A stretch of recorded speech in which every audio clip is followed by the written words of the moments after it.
these are the screwdrivers that I use most in my studio, and I want these to be in a premium position so that they're ready to use whenever I need them.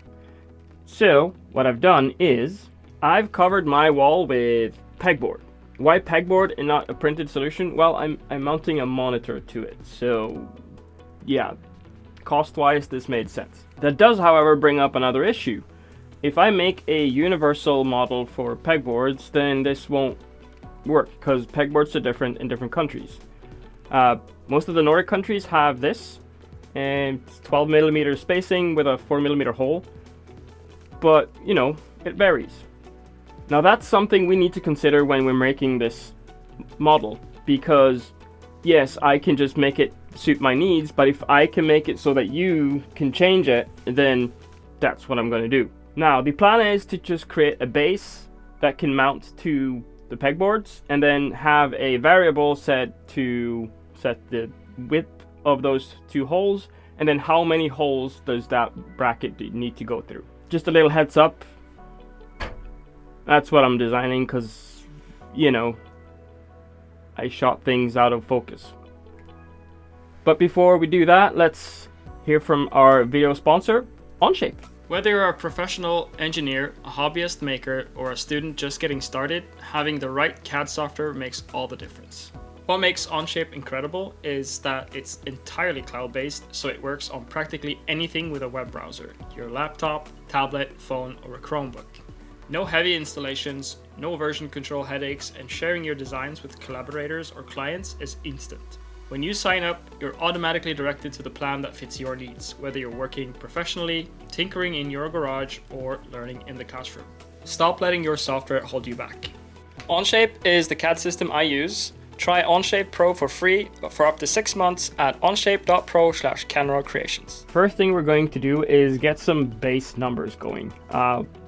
I use variables for this. It makes it easy for me to just get all my measurements, put it into my document, and then I can design around them. So we have a new part studio. We're going to go to the right where it says variable table, and then create our variables in here. First one is going to be hole distance. So no spaces, and keep the names nice and simple. Second one will be hole diameter. Third one will be bolt head. Fourth one is height. Then we'll add one called thickness. Second to last one is just called holes. And the last one is called clearance. So all of these are lengths, except for holes, we're just going to set that to number.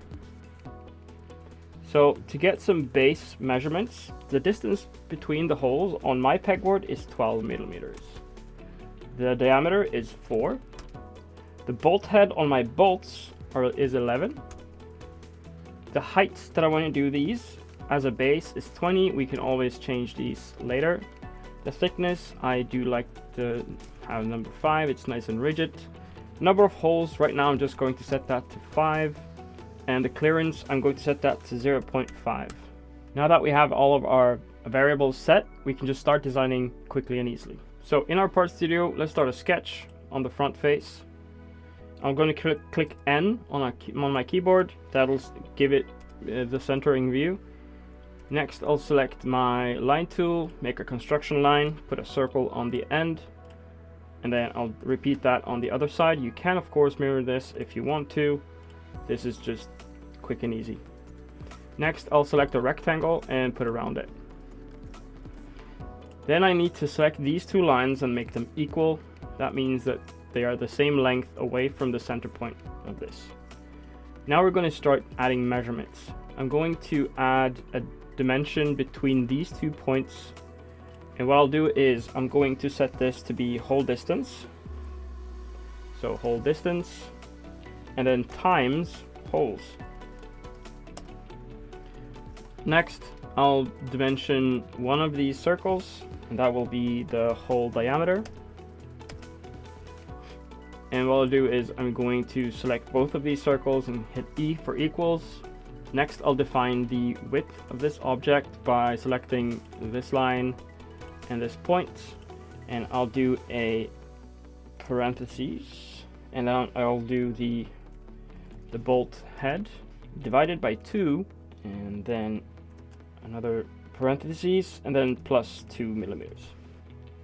Finally, I'll set the total height, and we have that as a variable as well. So that will be the height variable, and that gives us our first sketch done. Next, I'll extrude this sketch, and I'll use thickness as my variable, and then I'll create another sketch on top of this.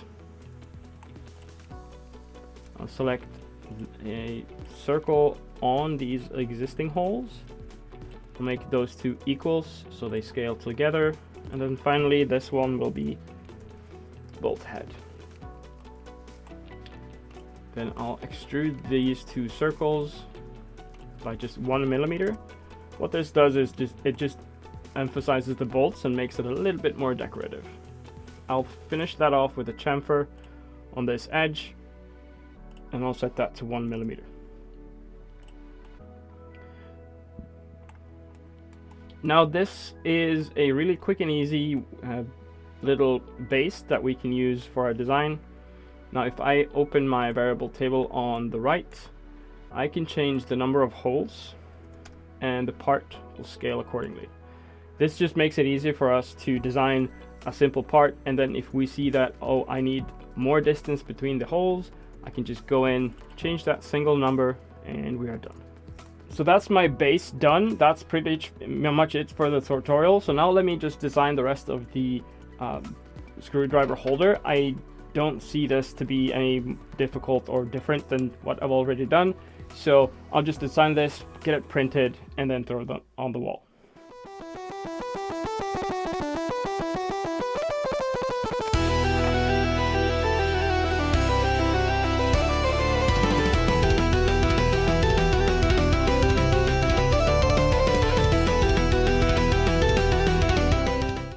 And that's my really simple tool holder, and what I'm going to do is I'm going to shorten the distance between these two holes. I'll just go that back into my variable table, and let's try 8 holes, pretty much spot on.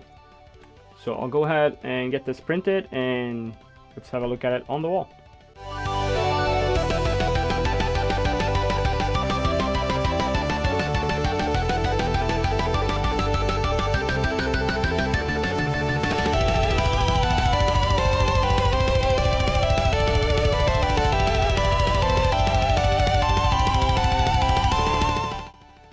And that's the parts printed, mounted, all good. Really happy with this, and I hope this helps you understand how you can make little templates or standardized parts for your future projects. So if you like this video, hit this like button. If you didn't like it, dislike it, and subscribe if you want to see more stuff and learn about Onshape.